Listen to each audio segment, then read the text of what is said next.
This is episode 14 of the Relentless Man podcast, Learning Part 2. Hi, and welcome to the Relentless Man podcast.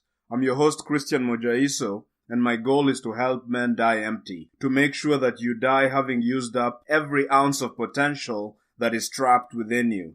However, to help you die empty, I will have to be very raw and brutally honest with you. So if you're easily offended, stop listening. If you're easily triggered, stop listening. If you can't handle explicit language, stop listening. If you are fragile, stop listening. Otherwise, let's dig in. Before we begin this episode, I'd like to urge you to not blindly copy or implement the things that I suggest in this episode. Rather, what I recommend is that you turn on your brain, that you think for yourself and make sure that the actions and decisions that you make are the product of your own thinking. Remember, don't be a follower, be a student. Now, in this episode, we're going to be talking about learning. It's the second part of learning. And I've decided to try a different format here. So let me know what you think about it. What I'm going to do in this episode is I've written down 26 questions about learning. I wrote them up. I wrote each of them on a separate piece of paper. I folded up the pieces of paper and then I jumbled them up. So basically, I don't know what question I'm going to be answering. And so the challenge that I have right now is to try and answer every question within 3 minutes. Once the 3 minutes are up, I have to throw away that piece of paper, randomly pick up another piece of paper and answer that question. So this is really new. I don't know how it will work. So please let me know if you find it to be more useful, if you find it to be more valuable to you. In particular, if you really hate it and don't like it, then send me an email explaining why. Because if you don't send me anything, I'm going to assume that you're okay with it and you like this format. It's possible that this might be the format that I use in most of the episodes. Alright, so let's begin. Let's see what the relentless ball has for me this time. The question is, which learners do you admire and why? Obviously, there are many learners. I've been studying learning for quite some time now, and there are many people who do an exceptional job. But one of my favorite learners is a guy called Josh Waitzkin. Now, Josh Waitzkin was an international chess master, and I think he won a couple of junior chess championships when he was younger. And after doing that for a while, he actually quit playing chess and he moved into Tai Chi push hands. It's a sort of martial art. And within 3 years, he was able to learn that martial art to the point where he was able to win the Tai Chi World Championship. Now, this is amazing because it usually takes people, like, he was playing against people who had been practicing to win the championship since their childhood. But for him, in a matter of 3 years, he was able to, because he was such a good learner, he was able to transfer the skills that he learned in chess to this new martial art of Tai Chi push hands. And as a result, he was able to win the world championship in that event. And then after that, as if that's not enough, he left Tai Chi push hands and then he decided to take up a completely different martial art, something called Brazilian Jiu-Jitsu. So Brazilian Jiu-Jitsu is actually a grappling art. And now he's actually a black belt in that. And then he left that field and he went to a completely different field. I think at the moment he's trying to learn how to surf, but at a master level. So what I really like about Josh Waitzkin is that he's so learned the principles of learning that he's able to transfer his knowledge from one field to another. For him, the boundaries between fields don't exist. Because I think there was once he was talking about how while he was training in martial arts and after having been a chess player, he went to this tournament, a simultaneous exhibition. That's a sort of competition where you have one grandmaster playing against 40 people. Or usually many people. I think he had maybe at least 20 people, right? A lot of people. That's what we know for sure. So the grandmaster has to keep track of, or the chess player has to keep track of all the pieces on the board. Now, Josh Waitzkin went to this event and he was playing, and he said that at some point he wasn't sure whether he was playing chess or playing Tai Chi, because the principles of learning chess and the principles of learning Tai Chi had so merged in his brain that Tai Chi and chess were pretty much the same thing. I found this to be very fascinating. He actually wrote a book called The Art of Learning. I strongly recommend this book, and I'll actually add it in the episode description. Alright, actually I did that in under 3 minutes. Alright, so let's check out what the next question is. Are there things that can't be learnt? Yeah, this is a very interesting question because you want to know in advance whether or not something can be learned. Because if something can't be learned, then why spend the energy in trying to learn it? Why spend time on an effort that's doomed to fail from the beginning? The thing, however, is that in my own experience and from everything that I've read, I've never actually found anything or heard of anything that can't be learned. Because the human mind is so powerful. If you dedicated your brain towards trying to learn something, then you might not figure that thing out, but you'll definitely learn something about it. It doesn't matter what the challenge is. I actually can't think of anything that if you really thought hard and really focused, you'd not be able to learn about. There's really no such thing. So really there is no excuse. If you're wondering if you have some task or activity or skill in your life that you're trying to learn, but somehow maybe you've been doubting whether you can actually learn it or whether it can be learned, perhaps it's something that's been said to be impossible, or it's the sort of thing that no human has really ever been able to do before. Well, the thing I could tell you is that the brain is a powerful tool. If you can trust your brain, you'll be amazed at what you can accomplish. In particular, if you apply your brain critically and really think about something and try to think clearly and strategically about how you're going to learn something, I can almost guarantee you that you're going to end up learning it. So I've never, and I don't think there is anything out there that a human being cannot learn if they dedicated their effort towards learning. So this is not an excuse. You can learn stuff, so get out there and actually start learning. So next question. The question is, what effect does ego have on learning? Now, I define ego to be false superiority. And ego is the sort of thing that you want to keep in check if you're going to learn. What usually happens if you have a huge ego and you're trying to learn? Usually someone with a huge ego doesn't like to look weak or to be vulnerable. First of all, the guy with a huge ego is going to focus most of his attention on doing things that he already knows how to do. Why? Because if he already knows how to do them, then he can't possibly be weak and fail. So he can preserve his superior image of being smart, strong, whatever the activity is. But this is obviously a problem. If you're a member of the Relentless community and your goal is to die empty, then this is exactly what you do not want. Because in order to maximize your potential and die empty, you need to do things that you're not good at. You need to do things that you're not able to do right now. And in particular, what that means is that if you're learning something, then by definition, the thing you're trying to learn is new. You're not able to do it. What that means is that when you try to tackle it, you're going to fail. You're going to have a lot of setbacks. Now, if you're a person with a huge ego, then every such setback will crush you emotionally. And so the end result would be that you'll end up quitting really early, or just in order to avoid the pain of grappling with complexity and something you can't do, you might take up the different strategy of just not engaging with new things at all. And obviously, if you don't engage with new things, if you don't try to move outside of your comfort zone, you've stopped being a relentless man, and you certainly cannot die empty. Because that's why it's very important that you keep your ego in check, that you don't let external things measure you. Whether you succeed or fail an activity doesn't make you more or less of a human being. It's important to have a certain level of dignity, a sort of dignity that is not affected by things on the outside. Because if your ego is too high, you're not going to try difficult or new things, because every such failure kind of diminishes and makes you smaller. But if you have a strong sense of dignity, which is what I recommend, then you really don't feel this way. If you try something and it doesn't work, it doesn't make you less of a person. If you try something and it works, it doesn't make you more of a person. This means that you are able to try various things, which is basically what you need to do if you're going to learn something, without having an ego hit, without feeling emotional pain to such an extent that you're not able to continue, or that you start avoiding difficult things. So I highly recommend that you have a secure sense of self, good self-esteem, and if you can't get rid of your ego, keep it in check, because your ego will stop you from learning, realizing your potential, and therefore dying empty. Alright, that was again under... Alright, so we're almost on the mark there. Good. So what's the next question? I gotta switch now. What does learning have to do with complexity?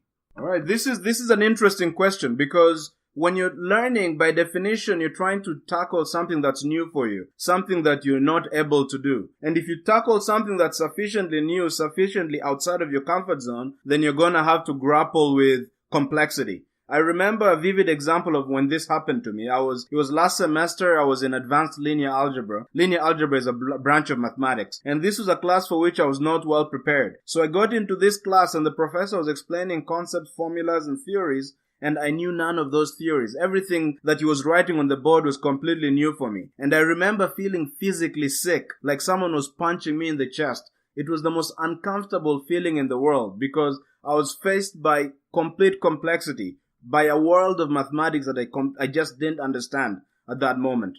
So what you want to do if you want to be a great learner is this is basically going to happen to you if you're tackling something that's completely outside of your comfort zone. If you're really an introvert and you have difficulty talking to people, then suddenly, let's say, becoming confident and trying to talk to people and making speeches is going to be really hard. In fact, it's going to be the sort of thing that might even make you feel sick because of the overwhelming complexity of having to do something that's so much outside of your comfort zone. But obviously, if you're not willing to stay and be in this complexity, if you're afraid of complexity, then you're not going to be able to really learn, because if you're going to have to learn something that's sufficiently hard, something that pushes you to the next level, you're going to need to be comfortable with not knowing, being confused, having tons of things that make no sense to you. So for this case, when it comes to complexity, what I really recommend is that you become comfortable with being uncomfortable, that you become at home with complexity, become the sort of person who, when you meet things that are difficult and confusing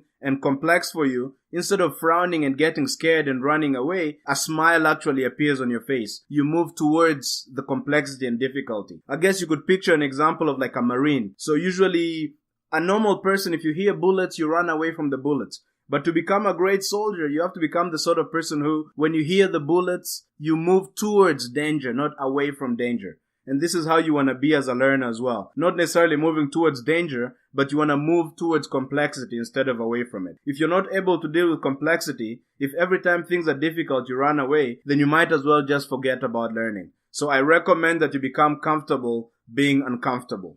Alright, under time again. This is great. We're doing great. Alright, so let's see what the next question is.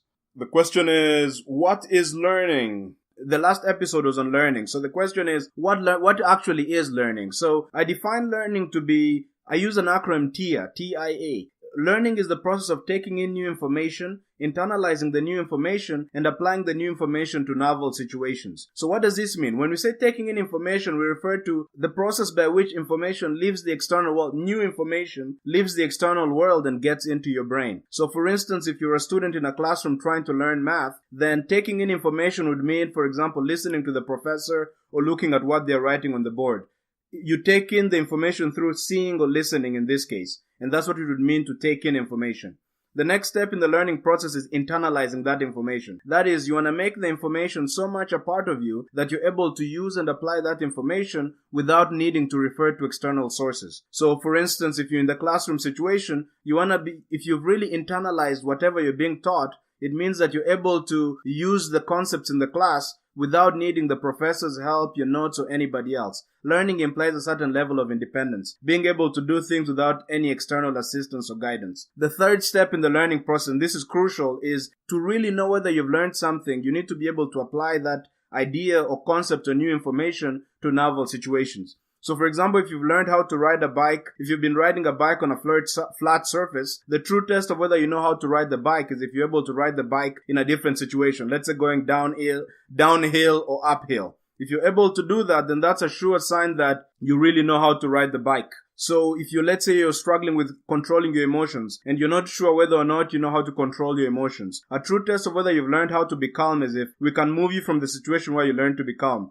Let's say you learned how to be calm on a beach in a comfortable environment. If you can go to, let's say, in a chaotic environment with angry people shouting and yelling at you, and you're still able to be calm, then that means you've really learned how to control your emotions. And so that's really the test of learning, is if you're able to apply the information you've learned to a context that's different from the context in which you learned that information. So learning is really TIA. Taking in information, internalizing the information, and applying the information to new situations. And that really is the test of whether you've learned something. There's another test which is called force. It's possible that we'll cover it in this episode. But a core way to test if you've learned something is if you can apply that information to new situations that are different from the situations in which you learned the new information. All right, that was also under 3 minutes. This is great. What's the next question? How is self-esteem related to learning? Yes, so as I was mentioning before, self-esteem is really important because self-esteem is usually a certain sense of confidence in yourself. When someone realizes the value that they have. For instance, and I mentioned dignity before. Dignity, you could think of dignity and self-esteem as being the same. Self-esteem is a certain sense of value that you have in yourself to such an extent that you're secure in yourself. And so you don't need external things or people or events in order to measure who you are. That is, if you succeed in the external world, you don't gain more self-esteem. If you fail, you don't lower your self-esteem. Your self-esteem or your dignity is something that remains intact. It's the sort of thing that's not affected by external activities. Why is this important for learning? Well, if you have a secure self-esteem, if you have a secure sense of self, then what that means is that when you, inevitably, if you're trying to attack or if you're trying to learn something new, then by definition it's something that's complex, it's something that you can't do, it's something that makes you uncomfortable. And by definition, what this means is that when you try to do this thing, you're going to experience a lot of failures in the process of learning. If you're not secure, if you don't have a good, healthy self-esteem, what's going to happen is that every time you fail externally, you're going to feel like it's an attack on yourself. You're going to feel less of a person, less worthy, etc. And this means that you're going to cringe in the face of challenges. Instead of moving towards difficulty and challenge, you're going to be moving away from it. Or you might even just avoid challenges altogether and just focus on the things that you know how to do, because then your self-esteem is intact. So what I recommend, similar to dignity, is you want to have a self-esteem or dignity that is so solid that it doesn't depend on external events. That way you're able to learn and experience the failures that go with learning without failing to learn. If your sense of self doesn't depend on external things, then it means that you can face challenges and fail, but still remain secure. Your humanity is still intact. Your dignity is still intact. So I recommend that you really look within you and realize the dignity that you have and the self-esteem that you have that has nothing to do with the world around you. What people did to you, what people told you, whether you fail or succeed, etc. Because if you're not able to take care of this internal stuff, this internal self-esteem, then your learning will always be impaired and you'll never truly learn. All right, so next question. Can low IQ people learn? Good, let's think about that. Like many things in life, there's a threshold. For instance, there's a certain height you need to be in order to be a great basketball player. So if you're really, really short, then it might be really hard for you to play basketball.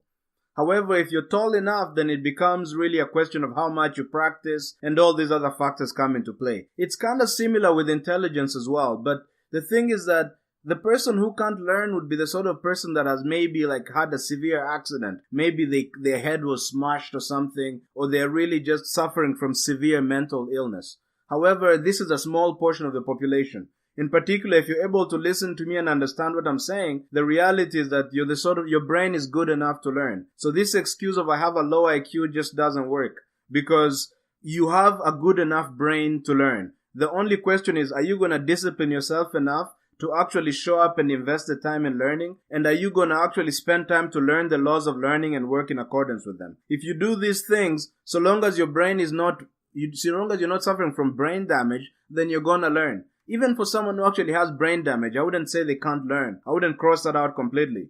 There are still lots of things that can be done, because at the moment we've not advanced enough in technology and medicine. By the time we advance in technology and medicine, we might reach a point where we have someone who we might be able to fix these things of brain damage. So then people who are not able to learn who have been, let's say their brains were crushed or they had severe brain damage, once we figure out how to treat those mental illnesses, those people will also be able to learn. So if you're going to be technical, even those people can learn for sure.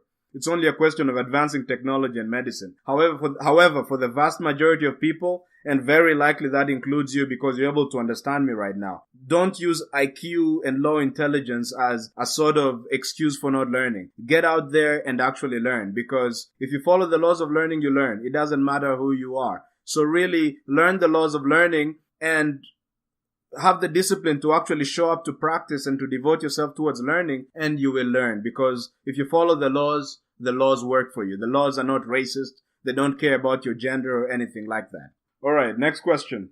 Question is, What are the traits of a good learner? So this is actually an interesting question. Yes, there are traits of a good learner. So there are actually many of them. What I'm going to do is I'm going to spout out as many as possible before my timer runs out. So the first major trait of a true learner is a learner has to be a person, as we mentioned before, who has a secure sense of self. You need to have, you need to have a dignity, a sense of self that has nothing to do with external things, whether you succeed or fail, because this will make sure that you actually end up learning, and that failures that inevitably come when you're trying to learn don't stop you from moving towards challenges. Another trait that a learner needs to have is the ability to be comfortable being uncomfortable. Because if you're going to learn, it means you're facing things you're not able to do. You're going to suck at whatever it is that you're trying to learn. This means that you're going to be battling with complexity and a lot of unpleasant feelings and emotions.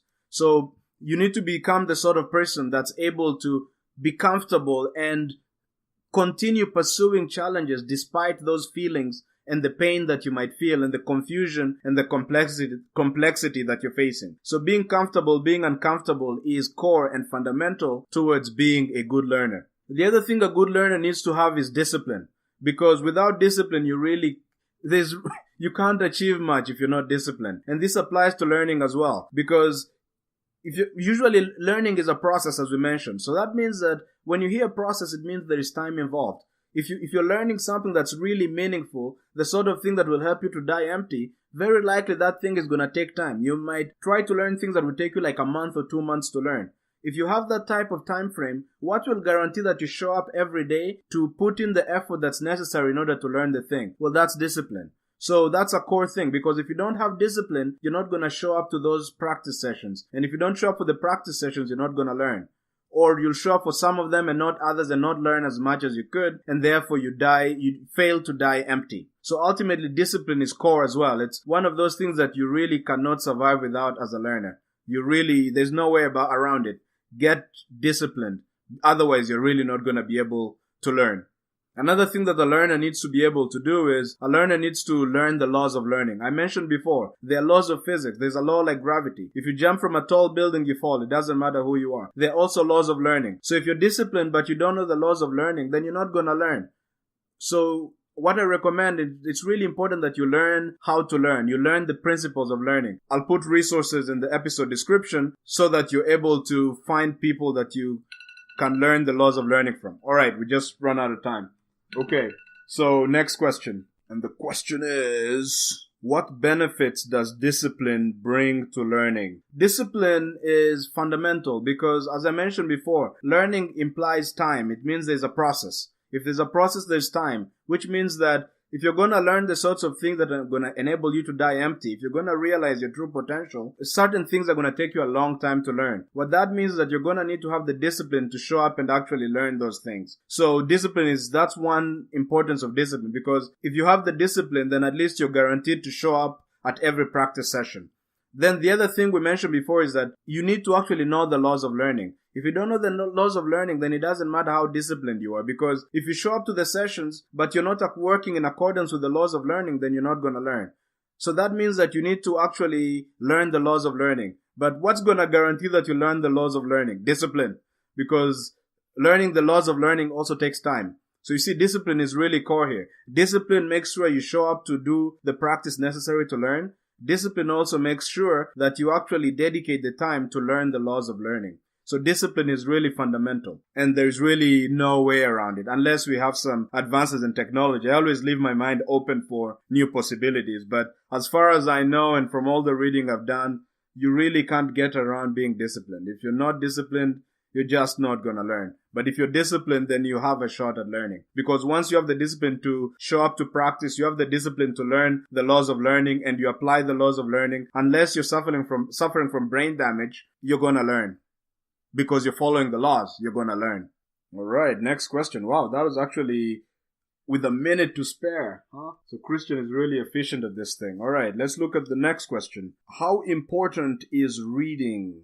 When it comes to reading is really important. The reason is, there are many ways to learn things, of course. One way is you can learn only through your own mistakes. Another way is to learn through the mistakes of others. So the smart thing is you want to learn as much from the mistakes of others as possible, because in that way, you ensure that you don't repeat the same mistakes. You want to make sure that the mistakes you make are truly inevitable. That's the sort of thing you need to do if you are gonna die empty and realize your potential, because it's really foolish to, for instance, repeat the same mistakes that if you had read a book you'd never have had to make. And that's the beauty of books, because you have an individual, the individual maybe lived for 70 years, and they learned a lot of things in those 70 years, and they picked the main lessons and they condensed them into a book that you can read or listen to in audio format in about 6 hours. So within 6 hours, you know the major lessons and the major mistakes of someone else's life. And then from there, you're not able to repeat and make the same mistakes. That's the value of reading. 70 years condensed into 6 hours. That's really powerful. Why would you not get up and actually read such a book? So this is important. You do not want to be a fool. A fool is a sort of person that learns only from his own mistakes. You want to learn from the mistakes of others as much as possible. That's why I recommend that you read. In particular, for a relentless man, a man that's trying to die empty, I recommend that you read a minimum of the equivalent of 52 books a year. By read here, I don't just mean reading a physical book. I also mean listening to audiobooks or listening to podcasts. In total, you want to make sure you read or listen to the equivalent of at least one book every week. That way in a year you've read a minimum of 52 books. But that's for like if you're a slacker, a relentless man who's a slacker, which is kind of weird. Really, you want to be doing much more than that. This is why I recommend listening to, especially the audio format is what I like, because with the audio format, you're able to listen to, it's very easy to organize your life so that you listen to 6 hours worth of content in a week. If you do that, a book is on average, the audiobooks are on average 6 to 7 hours. So if you listen to one book a week, to 6 hours worth of I usually recommend non-fiction books. 6 hours of a non-fiction book a week, in a year you've read at least 52 books. And obviously I recommend that you do much more than that. But yes, reading is absolutely vital and fundamental. You don't want to reinvent the wheel on everything. You want to learn as much as you possibly can from the mistakes of others and make sure you don't repeat the mistakes that they made, and that way you're able to progress much faster. That way when you're in your 20s, you have the insight of someone who's 70. And it's no surprise because you read the books that 70-year-olds wrote. So get reading and read as much as possible. Okay, that's the timer. So we gotta move on to the next question. The next question is, how do discipline and learning connect to each other? So we've actually talked a lot about discipline and learning. And yes, the two are very related because as I mentioned before, if you're going to learn anything, you're going to need to show up to the practice sessions. And at those practice sessions, you're going to need to put in your absolute best. And you're also going to need to learn the laws of learning. Doing all of those things requires discipline. So if you're not a disciplined person and you're not able to show up to those sessions, or you show up to very few practice sessions, then how the heck are you ever going to be able to learn? So learning and discipline are absolutely connected. And it's also weird because you learn how to be disciplined. Discipline is something that is learned. And I did an entire episode on discipline before. If that's something that's really important to you, please check out that episode. Because I describe discipline to be a standard that you set that you're not willing to violate. What that means is that, and you have many disciplines in your life already. If you're like most men, you don't hit women. That's just a standard you have. And it doesn't matter how much they insult you, you just don't hit women. So that becomes that's a discipline you already have in your life. What you want to do is create other disciplines like that. A discipline like, I always show up to my practice sessions. This is just who I am. Just like I never hit women, I also always show up to my practice sessions. And then anytime you break that standard, you want to really punish yourself severely. It doesn't have to be physical, but it can be mostly emotional. You don't want to let yourself off the hook. You want to punish yourself so much that the pain is so intense that you don't want to be in that pain again. Which means that you uphold your discipline the next time around. So this is really important because discipline is something you can actually learn. And it's not that hard to learn. It's not really a process learning discipline. Discipline is something you decide and you can have discipline. Please check out my episode on discipline if you're still struggling with discipline. I did 2 episodes, I think, on discipline. But yes, discipline and learning are completely connected. If you're not disciplined, you're really not going to be able to learn. So get disciplined. Alright, that was actually under time, and that was because we've been talking about discipline a lot here. So let's look at the next question. What are the advantages of audiobooks or podcasts over physical books? Yes, as I just mentioned, reading is very vital and important for your success as a relentless man. I also mentioned that you need to read a minimum of 52 books a year, the equivalent of 52 books a year. Now, there are physical books. Usually, if you're gonna read a book, I said minimums. That means that really you want to be reading like 2 books a week or something like that. But you see, you notice that reading, it's very hard to read 2 books a week unless you're like a really quick reader. And even then, how quick can you really get? I mean, you can get really quick, but most people are really not that quick of readers. But we are much quicker at listening because we've been listening all our lives and we kind of evolved to listen. So this is why audiobooks and podcasts are really I recommend them actually more than physical books. And the reason is, if you get a podcast and let's say you just listen for throughout the week, you can find 6 to 7 hours to listen to a podcast or a series of or just one book. It's much easier to do that than to actually sit down and read a physical book. Because usually when you're reading a physical book, you're stuck reading the book. If you're listening to a podcast or an audiobook, you could put on your earphones and actually be walking the dogs, moving around and still listening. While you're brushing your teeth, you're listening. You're reading all the time. And actually,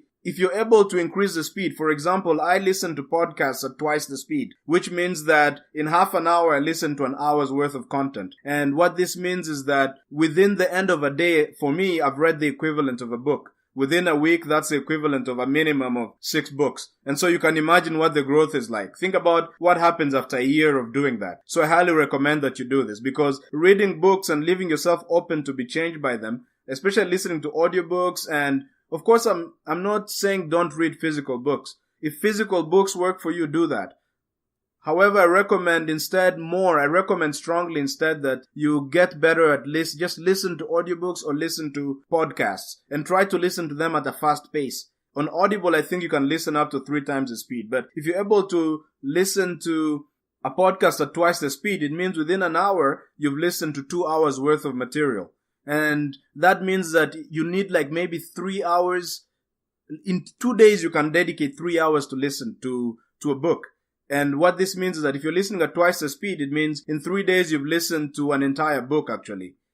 And that means that it's very easy for you to fulfill the quota of a minimum of 1 book a week. So yes, I highly recommend audiobooks and podcasts over actual physical books. I think of podcasts and audiobooks as the new books, the new format, the future as opposed to the past. All right, so let's see what the next question is. What is the law of force in learning? The law of force is a law of learning. It basically refers to the fact that if you need to use overwhelming force to do something, then it's a sign that you don't really know how to do it. Let's look at an example. Like imagine, let's say that you're the sort of person who, when you get into conflicts with people, like let's say arguments and stuff, you become very loud, you start hitting things, you throw a tantrum, and maybe you even end up devolving into physical violence. What does that mean? That's a sure sign that you haven't learned social skills. Because if you knew social skills, then you'd not need to have to resort to so much violence and yelling, because you'd be able to think about what you want, what the other person wants, your emotional state, the emotional state of the other person, and you'd be able to finesse the situation and solve the social conflict and friction without needing to resort to violence. The fact that you're using so much force is a sign that you haven't learned social skills. And it's really the same in all sorts of things. Like there's a martial art called jiu-jitsu. So in Brazilian jiu-jitsu, it's a grappling art. Imagine if you had some fat guy who, instead of actually learning how to grapple, he just forces his weight on the opponent. Sure, he might win a couple of rounds, but we can't say that he's mastered the art of grappling and jiu-jitsu, because jiu-jitsu is about the maneuvers, not just about forcing your weight on somebody. In fact, that's a sign of ignorance that he has to rely on overwhelming force in order to overpower an opponent. The good jiu-jitsu practitioner, the jiu-jitsu practitioner worth admiring, is the one that uses minimum force. The one that's able to outmaneuver you without using too much effort. That's a sign of true mastery and learning. You want to become that sort of person. If you have to use too much force to do something, if you find yourself forcing a solution, then it's a sign that you haven't really grasped the nuances of it. Rather than using force, I recommend that you keep trying to figure out the details of whatever skill it is until you reach a point where you're able to do things effortlessly without requiring excessive force. Excessive force is a sign of poor learning. And being able to have finesse and nuance and to do things with minimal effort is really a mark of a true learner. Before, I'd mentioned that a test of whether you've learned something is if you're able to apply it to new situations. Another test for whether you've learned something is if you're able to use that thing with minimal force. So think about the things that you think you've learned, or you're not sure whether you've learned or not. And another way to determine whether you've learned them is think about how much force you use. If you have to rely on too much force, then you really haven't learned the thing as well as you can. Alright, so let's think about the next question here. The next question is, how important is speed in learning? So it depends on what speed we're referring to here, because, okay, if you're talking about just in the learning process, when you're learning something, then yes, it depends on what you're learning and what sort of learner you are. That is, if you have a lot of experience with learning, then you're going to be able to learn things fast. But obviously, it also depends on the complexity of the thing that you're trying to learn. If you're learning a simple skill, then maybe it won't take you more than a week to learn it. But if you're learning, let's say, a craft, you're trying to become a great basketball player, or you're trying to become a great politician, then it's not just one skill, it's a body of skills. So you're not going to become an expert craftsman within a week. That's going to take time. Actually, something on the order of, they say, a minimum of 10,000 hours. If you want to get a sense of how much time that is, that's like working 3 hours every day for 10 years. That would be the amount of time it would take to really master a craft. So when the task is really complicated, like when it's a body of skills, then it's going to take a long time. If it's less complicated, like it's just one isolated skill, you might be able to learn it quickly. For instance, there are people who are able, because they're such good learners, are able to learn, let's say, a language that it takes, usually most people take years before they're able to speak a language fluently. But if you practice well, you might be able to speak fluently in about 3 months. So that's as a function of having learned the principles of learning and attacking, let's say, the learning of a language strategically. But yes, so speed does vary and it depends on many factors. But it is true. The more things you learn, the better a learner you become. And you reach a point where it takes you a very short period of time to learn complex tasks. However, if you're going to die empty, it means very likely you're going to pick a craft. Your craft is going to be a body of complex skills. What that means is it's going to take you a long time. So you want to be patient. If you expect everything to happen in a week or a month, then you're really not in the right game. You're not going to realize your true potential, because maximizing your potential is the sort of thing that's going to take a lifetime to do. And so that means that you're going to have to be patient and give things the appropriate amount of time that it needs to learn them. What you don't want to do, obviously, is spend a lot of time learning something that you could have learned faster.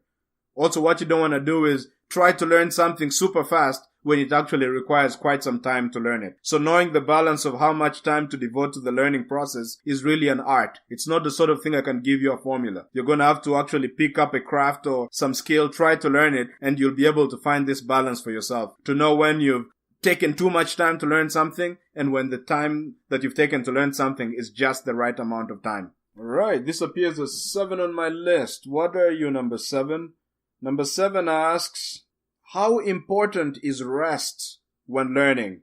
This is again a great question, because an important law, we're talking about the laws of learning, that learning works just as there are physical laws, there are laws of learning. So rest is another principle of learning. In fact, I like to call it rest, stress and recovery. That is, your brain is not a machine in the sense that it gets tired. It doesn't work optimally all the time. So what you want to do is, when you're taking in information, when you're in the learning process, you want to have periods of intense focus, periods of great stress, and then periods when you recover. So if, let's say, you're trying to learn some complex theory, let's say you're trying to learn a complex theory in math or something in economics that's really complicated, then what you want to do is have short bursts of intense focus and then followed by periods of rest. So for instance, it would be maybe 20 minutes of intense focus and then 3 minutes of rest, then 20 minutes of intense focus, then 3 minutes of rest. If you do that over a 3-hour period, you'll have learned more than if you've just gone 3 hours without any rest at all, because your brain is organic and it needs to rest. So failure to rest is actually a sign of a poor learner. If you spend 23 hours learning and you don't sleep, then you don't give your brain enough time to recover. And so your learning just goes down. And this is not just true for, by the way, learning mental tasks. There are other tasks as well that are more physical. Usually, if you've seen interval training, there's this idea of interval training, which means that, let's say you're trying to get someone to sprint really fast. You get them to sprint really fast for like a minute. Then you get them to rest for 15 seconds. Then you make them sprint really fast again. And then 15 seconds of rest. And they sprint really fast. Then 15 seconds of rest. If you do this, their sprinting overall is much better than if you had got them to sprint, let's say, for 2 hours. Because the speed at which they run is not going to be the same. It's going to go down with time because of biology. The body gets tired. So that's why it's important to have stress and recovery. Obviously, you don't want to put in too much stress without recovery. But the opposite is also true. You don't want to recover too much, which is basically code for being lazy. If you're resting all the time and not working, then that's not cool either. Because if you're recovering, you got to be recovering from something. So if you're a lazy guy who works for 5 minutes in the day and rests for the rest of the day, no, that's not being relentless. That is not dying empty. That's mediocre. You want to spend most of your day working and then interrupt it with a brief period of rest. That is mostly work with a bit of rest. Not the opposite. A lot of work and a bit of rest. Sorry, a lot of rest and a bit of work. That's just being lazy. So yes, stress and recovery is really a law of learning, and it's something you want to become really good at. If you don't do it, then your learning is going to suffer. So next question is, right, number 22 on my list here. Why is learning especially vital in the 21st century? This is an awesome question because one thing you note if you observe the world is that the rate at which technology is growing is extreme. The amount of immigrants moving into countries is ever increasing. What this means is that the society is changing at a great pace. The knowledge that you have right now, the things that you're learning right now, are very likely going to be obsolete in the next couple of years.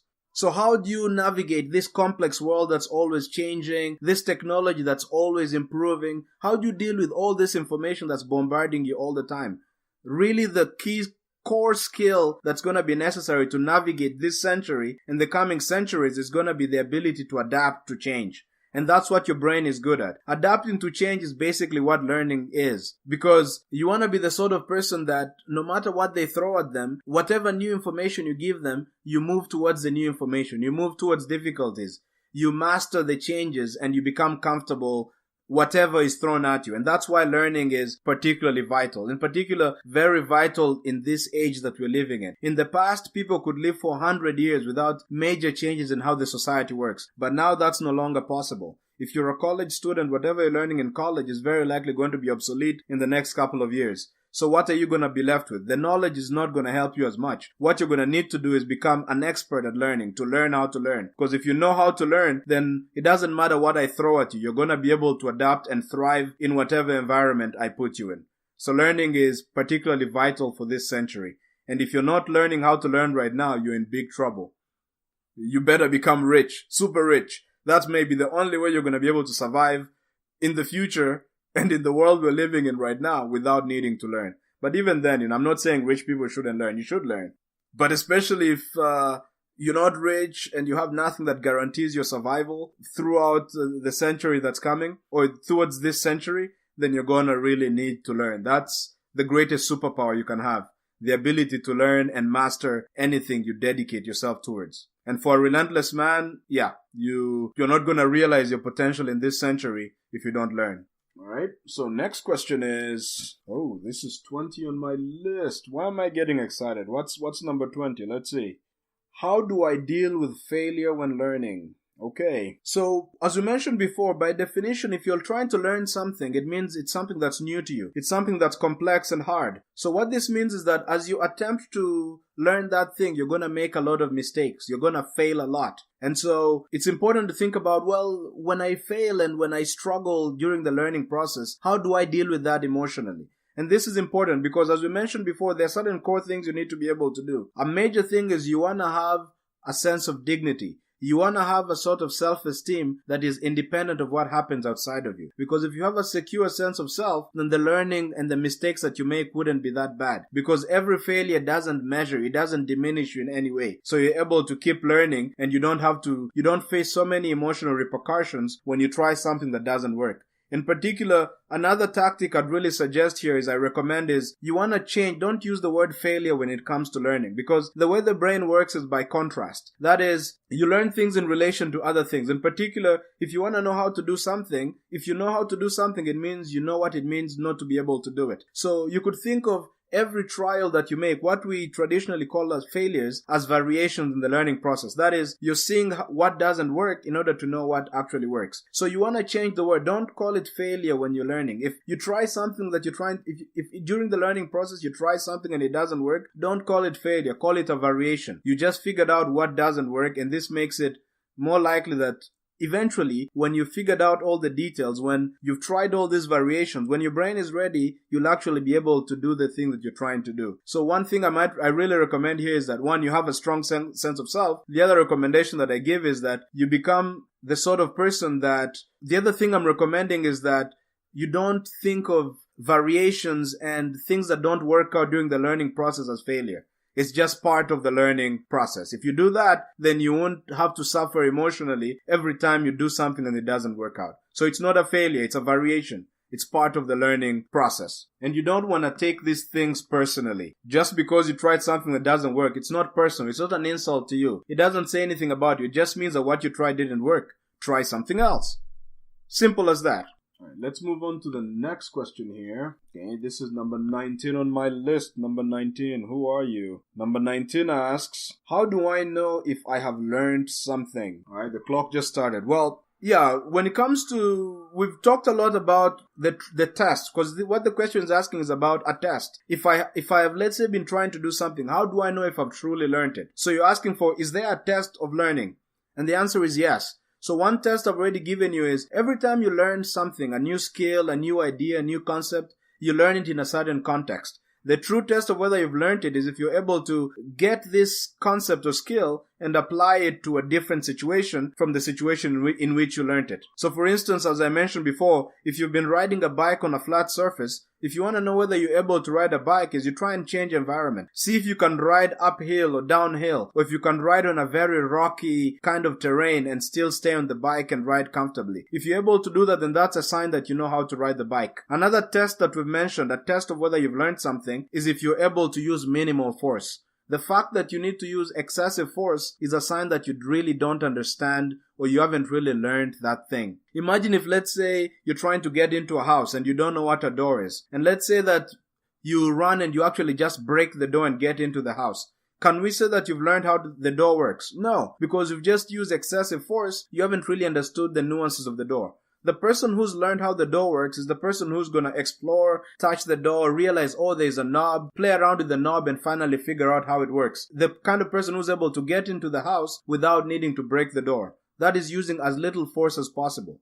The person who uses too much force hasn't really learned the thing. Usually if you look at criminals, the sorts of criminals that are very violent and who act out by killing people and stuff, part of it is because they actually haven't learned how to survive socially. They haven't learned certain skills because they wouldn't need to use excessive force and so much violence if they really understood how things work. So a test of learning is whether you're able to use as little force as possible. And the other test we mentioned is if you're able to apply what you've learned to new situations. Another test I can actually think of is after you've got something, another thing is if you're able to do something really quickly, it's also a sign that you really know that thing. If let's say you learn how to dance and you're able to dance really quickly, the fact that you're able to dance really quickly and well is a sign that you really know how to dance, because it's very hard. It's actually not, it's very difficult to try and do something quickly that you don't know how to do. If you're able to do something very quick, like if you're able to speak really fast, then it means you really know how to speak. Because if you're struggling and it was a foreign language for you, it's going to be really difficult to speak the language fast because you don't know it. You only do things quickly that you really know and have really learned. So another test is speed. Oh, okay, the timer just stopped me there, so I ran out of time. So now we gotta switch to a different question. The next question is, this is number 25 on my list. So let's see what 25 is. Alright, feels intimidating. 25 asks, why should I surround myself with smarter people? And presumably what the question here is talking about is surrounding yourself. Why is it important to surround yourself with people that are much smarter than you? I'm sure you've heard the saying that you're the average of the 5 people you spend the most time with. So what you want to do is you want to surround yourself with people that are much smarter than you. Why is this important? If you surround yourself with people that are much smarter than you, just in order to fit in order to be part of this group of smart people, you're going to become smarter yourself. The human being is a social animal. You are a social animal. You have a strong desire to fit in. If you hang around people that are at a certain level and they have a high standard, you're also gonna need to rise to a high standard in order to fit into that community. And usually if you hang out with people that are smarter than you, you have a lot to learn from them. And this makes you better yourself. In particular, if you're trying to die empty, if you're a relentless man, then it means that you want to always go beyond what you can do right now. You're trying to realize your true potential. What that means is that you want to rise to new levels. And if you want to rise to new levels, a really cool way to do that is to hang around with people that are much smarter than you. So now you may be saying, well, Christian, but I'm surrounded by negative people, and the people I'm surrounded with are not that smart, they're not educated, or they don't really think hard. They just make a lot of noise, etc. So like, what you're telling me here is that you don't have smart people around you. Well, you see, this is not true anymore. You now live in the 21st century.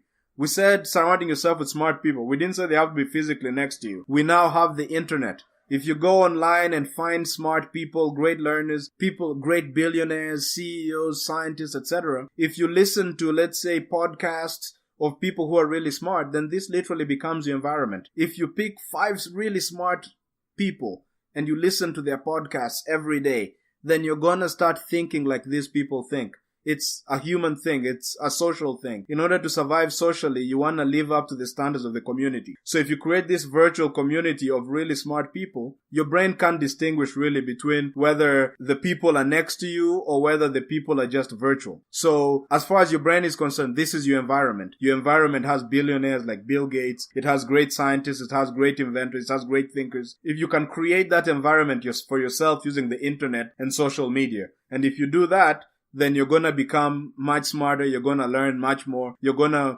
rise to new standards, you're going to unleash your potential and therefore die empty. So yes, make sure you carefully craft your friend group and make sure that the people you spend the most time with are the sorts of people that make you better and people that are much smarter than you are. Alright, I finished 7 seconds earlier there, so this is good. I'm getting good at this. Well, let's see what the next question is asking here. The next question, number 17 on my list, asks, what resources can you recommend for learning how to learn?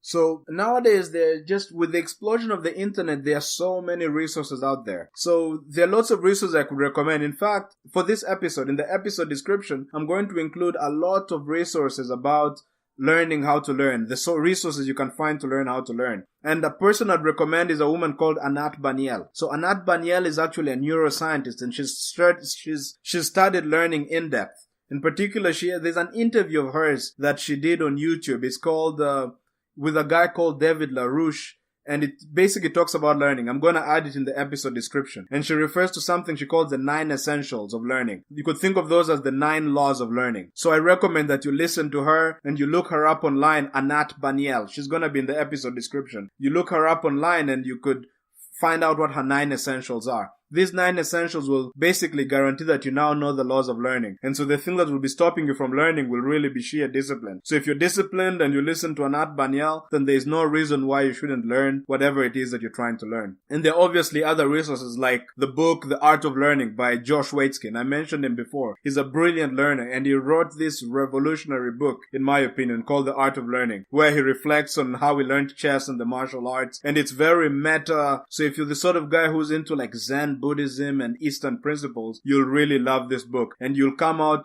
more knowledgeable of the learning process. Another person that's a super learner is a guy called Tim Ferriss. And Tim Ferriss did something called the Tim Ferriss experiments on iTunes. You could look that up. It's a TV show where he tries to learn a complex task in a week. He learns how to play drums really well in a week. He learns how to speak a language, the Filipino language, I think, well enough within a week to be able to do an interview on national television in the language. And it shows you what these principles are. Not in the TV show, but you just look up Tim Ferriss on YouTube. I'll also add him in the episode description. And he's the embodiment of a true learner. He actually has written a book, I think, what's it called? The 4-Hour Chef. That's one book he's written. And that book teaches you, he distills the principles of learning, and he does it through a lens of cooking. And he also recently wrote a book called Tools for Titans. I actually haven't read Tools for Titans, but apparently it's a great book. So it's something I'd ask you to try out. But and let me know what you think about it. If it's a great book, then let me know so I can recommend it to others. And if you're disappointed, let me know. That way I don't recommend it again. But knowing Tim Ferriss and having studied his work for a long time, I've never seen him do anything mediocre. So this book is a result of him interviewing many people, and it distills a lot about the learning process. And just go online and look at learning how to learn. And there's a lot of information out there. Okay, we just run out of time on that question, so we need to move on to a different question. The question is, how do I decide what to learn? The first thing I wouldn't recommend that you do when it comes to deciding what to learn is to learn things randomly, just for the fun of it. Sure, it would be really nice to fly, it would be really nice to be an astronaut, it would be really nice to be a doctor, but that's not good enough reason to do those things. If you're going to do something, there has to be a compelling reason to do it. And a relentless man is someone who has a vision, a mission in life. So what I recommend instead is that if you have this massive goal, this thing that you're moving towards, a mission in life, then your mission is going to dictate what you learn. If you decide that you want to transform the world, and the way you want to do it is by becoming the president of your country. Okay, well, now that's your mission, to become the president of the country and transform your country, or transform the world. Well, now then you know what skills you need to learn in order to accomplish that mission. You think to yourself, well, what does it take to really become the president? Well, I need to be a good communicator. I need to control my emotions. I need to understand human nature. I need to understand how politics works. I need to learn about society. I need to learn the history of my country. So suddenly now the skills you need to learn become very clear, because the skills are the sorts of things that you need in order to move towards your mission, in order to accomplish your massive goals in life. And this is how I recommend that you decide what it is that you're trying to learn. Don't just randomly say, hey, I'm going to learn Japanese. Why? Because it's fun. That's not really a good enough reason. You want to have a sort of mission you're moving towards. If let's say your mission in life is, look, I want to help Japanese kids realize their true potential. That's your mission in life. Then once you have that, you can suddenly decide what it is that, suddenly you're going to decide what skills you need in order to help Japanese kids learn their true potential. And then you're like, oh wow, okay. Actually, if I'm going to help Japanese kids realize their true potential, I need to be able to speak Japanese. So now you have a reason to learn Japanese. And that becomes the skill that you focus on. And this is how I recommend that you do with all the skills that you're trying to learn. Don't just randomly pick a skill for the heck of it because it's fun. You want to pick a skill that moves you towards your goals. And you want to, in particular, pick the skill that you desperately need to have in order to move you as close as you possibly can get towards achieving your massive goal that will help you to die empty and in the process move the human race forward. Oh, that was actually 23 seconds early. Hey guys, I'm getting good at this. Alright, so the next question, this is number 3 on my list right now, is how long does it take to learn something? So we've touched on speed already, but again, the idea is if you're trying to learn something, there are many factors that will determine how fast you learn that thing. One major factor is if you have experience learning before. If you've learned other things successfully and you've been learning for quite some time, then it becomes easy for you to transfer your skills in one area to any new area you're trying to learn. So if you're an expert learner in one area, it's easy for you to learn skills in a different area because you already know how to learn. The principles of learning are the same really in whatever field you're thinking of. You look at basketball, chess, mathematics, physics, social power, politics, sports. You look at all these things and you think how they're so different.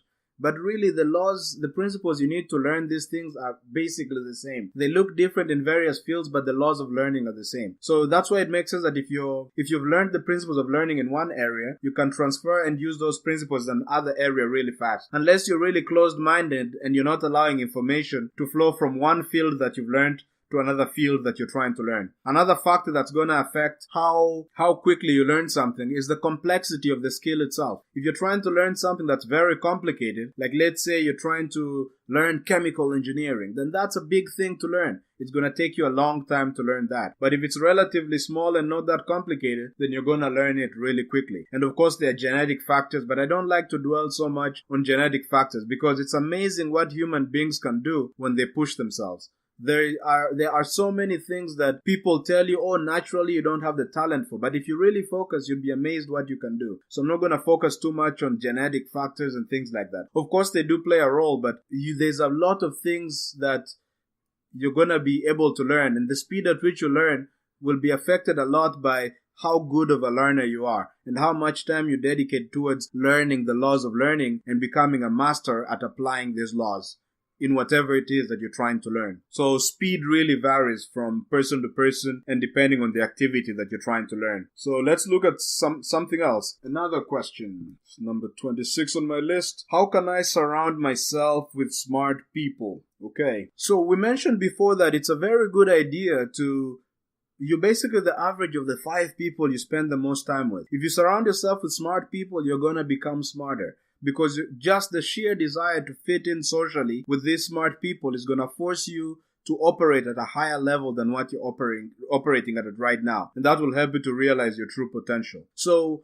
question of how to surround yourself with smart people. Well, the thing is that it might be possible that you live in an environment where there are already many smart people available. So all you need to do is to go and reach out to them and ask them questions and connect with them. That might be the case. Or you may be in an isolated environment where you're surrounded by negative people who are always complaining, who are always dreaming small, who are always discouraging you, and who basically don't really believe in learning. Well, you see, in the past, that could have been an excuse for why you don't surround yourself with smart people. But now we live in the 21st century. We have the internet, we have phones. What that means is that if you went online and looked for really smart people, just even podcasts, if you look for 5 really smart people and listen to their podcasts every day, that will be your environment. That will be the same as surrounding yourself with really smart people. And if you do that consistently every single day, listen to podcasts by very smart people, or if you go to YouTube and listen to YouTube videos of smart people like Charlie Munger, Warren Buffett, Bill Gates, people like that, eventually it's a social thing. You're a social animal. The sheer need to survive, the sheer need to fit into